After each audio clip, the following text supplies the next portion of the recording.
Getting new hardware is exciting. So now we have these new UCS servers, these Fabric interconnects. We put them all in our racks, cable them all up, log into UCS Manager for the first time, and we have nothing. There's no connections to anything.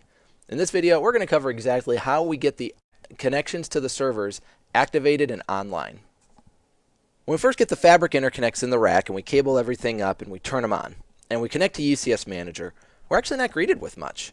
We don't have anything more than the Fabric interconnects here. We're actually greeted with this screen. So the main topology view, we see two Fabric interconnects, and that's it. We don't see any of the servers we cabled. And that's because we actually have to go onto the Fabric interconnects and tell them where those servers are located. And we'll do that in a moment.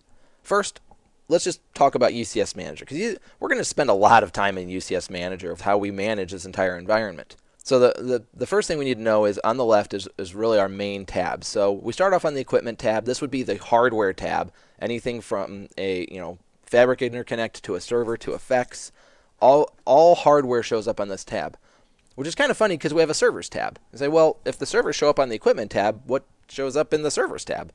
That would be the service profiles, the software set of data that defines what a server is, and we apply that to hardware. So in UCS Manager, that's what shows up on the servers tab. Then we have the networking tab or the LAN tab, the storage area network, so that would be the storage networking. We have a couple other options with VM integrations, storage and chassis options, and then admin tab. This would be where we'd configure anything from an administration perspective.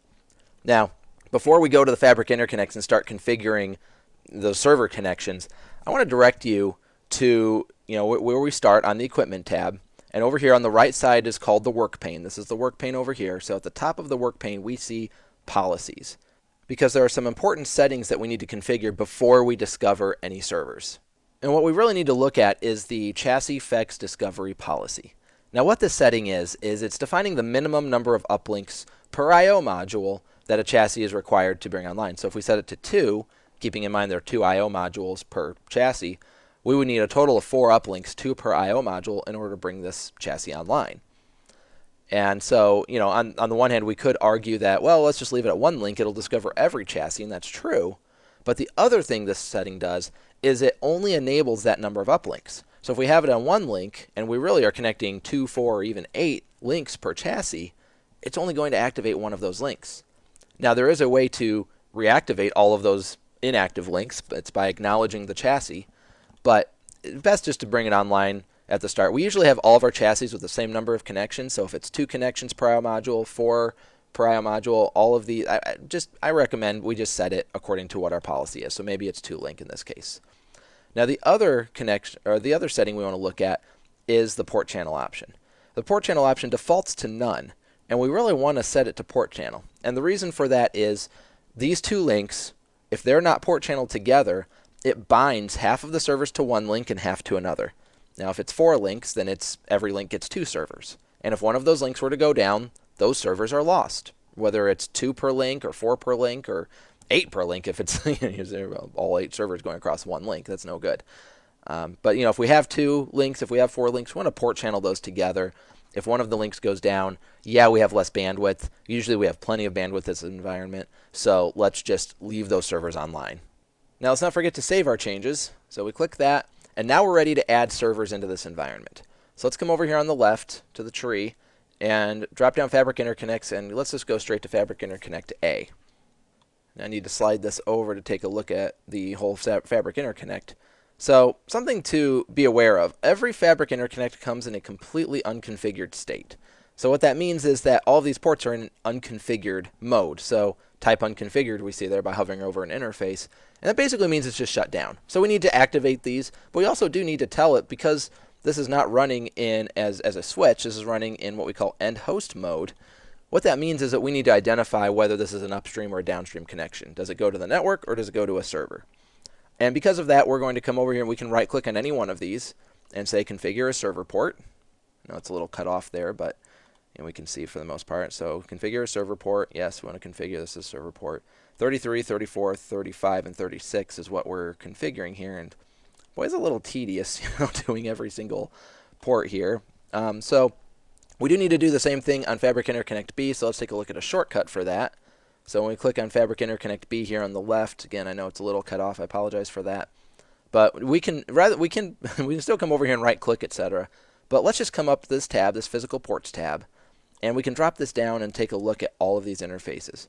And so we click on port 33, hold shift and click on 36, adds all of these interfaces, right click, configure a server port.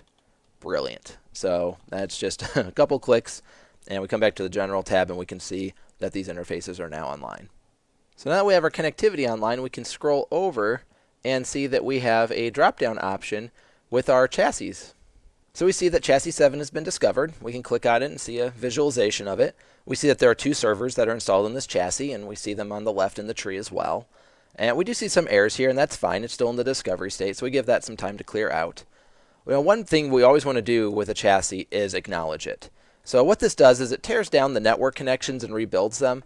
And like we talked about with the discovery policy, it's a good idea just to make sure that all of the links are active by acknowledging it. Now, this is a very fast operation. I wouldn't recommend you do it on live equipment, but if you did, it should really just be a hiccup. We only really want to do that if we're having some problems, and maybe Cisco TAC recommends that we make those changes.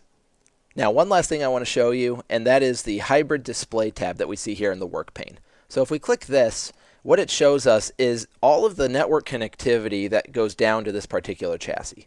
So it shows us the Fabric Interconnect links to the I/O modules. And then, what's really cool about this is we forget that there are internal interfaces within these chassis. We don't see them. We see these physical cables. These are physical cables from Fabric Interconnects to the I/O modules. But then look at all these internal ports. And so these internal ports, these backplane ports, are all connecting down to what we call DCE interfaces down here in the servers. And what we can tell here by looking at this is like, server 1 has 4 connections to I/O module A, and it has 4 connections to I/O module B. That means that we have 80 gig of connectivity to this one server. So bandwidth is never a problem with UCS, and having this display really breaks down for us and helps us understand how the connectivity all comes together. Adding new servers to a UCS environment does take some manual intervention. If it's the first time we're adding servers, we need to make sure that those policies are set, the discovery policy as well as setting those links to port channel mode. Next, we need to go to the Fabric Interconnects and move those ports from an unconfigured state to a server state. That will enable our chassis environment to come up and we can see everything from there. I hope this has been informative for you, and I'd like to thank you for viewing.